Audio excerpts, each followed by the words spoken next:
what do you think about the current health situation of, let's say, European people or Europe? It's a disaster. I mean, anyone who looks at public health figures can tell you that. We have multiple pandemics of non-communicable degenerative disease. I'll start with some of the more obvious ones. I mean, type 2 diabetes, everybody knows that it's an enormous problem. It continues to grow. But I could also equally add to that the allergies, the autoimmune diseases, the neurodegenerative diseases. All of these are increasing in frequency, and we're seeing them appearing in younger and younger groups of patients.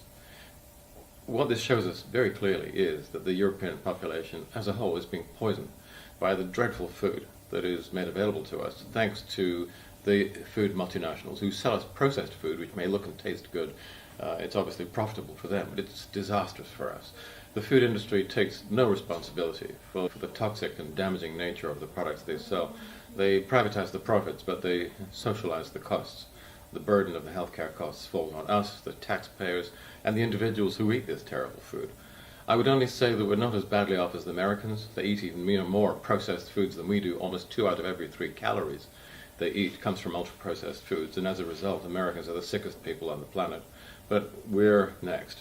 Britain is in fact number 2, and then countries like Poland, Finland, Ireland, and Germany are coming in after that, and the rest of the European countries as well, as we move more in the direction of eating ultra-processed foods, thanks to the completely unscrupulous nature of the food multinationals. It seems for me like these bad nutrition habits are going hand in hand with increasing lifestyle or increasing level of life. It really depends on how you determine and define quality of life. I'm not sure that your life quality is improving just because you can buy the latest version of the iPhone.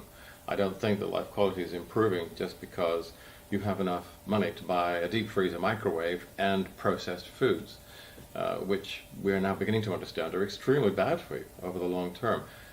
We may have a little more material wealth than we did, let's say, a generation ago. I grew up in the post-war generation, which was a time in Britain of shortages and rationing, even for many basic foodstuffs. And undoubtedly people have more than that now. But I think that people's feeling of being comfortably materially off, we've had half a century of gradualist improvement since the war. That's clearly coming to an end. The economic tides are receding. Crash 2 is very much on the horizon. Its early signs are already here.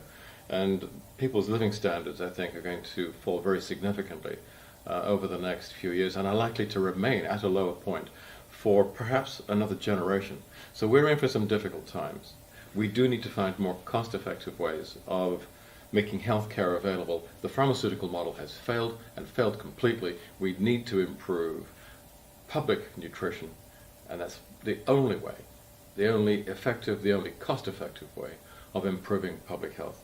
We have a duty, I think, of care to the general public, and I am happy to work with Zinzino to try to achieve that, because the existing medical institutions are incapable of doing this.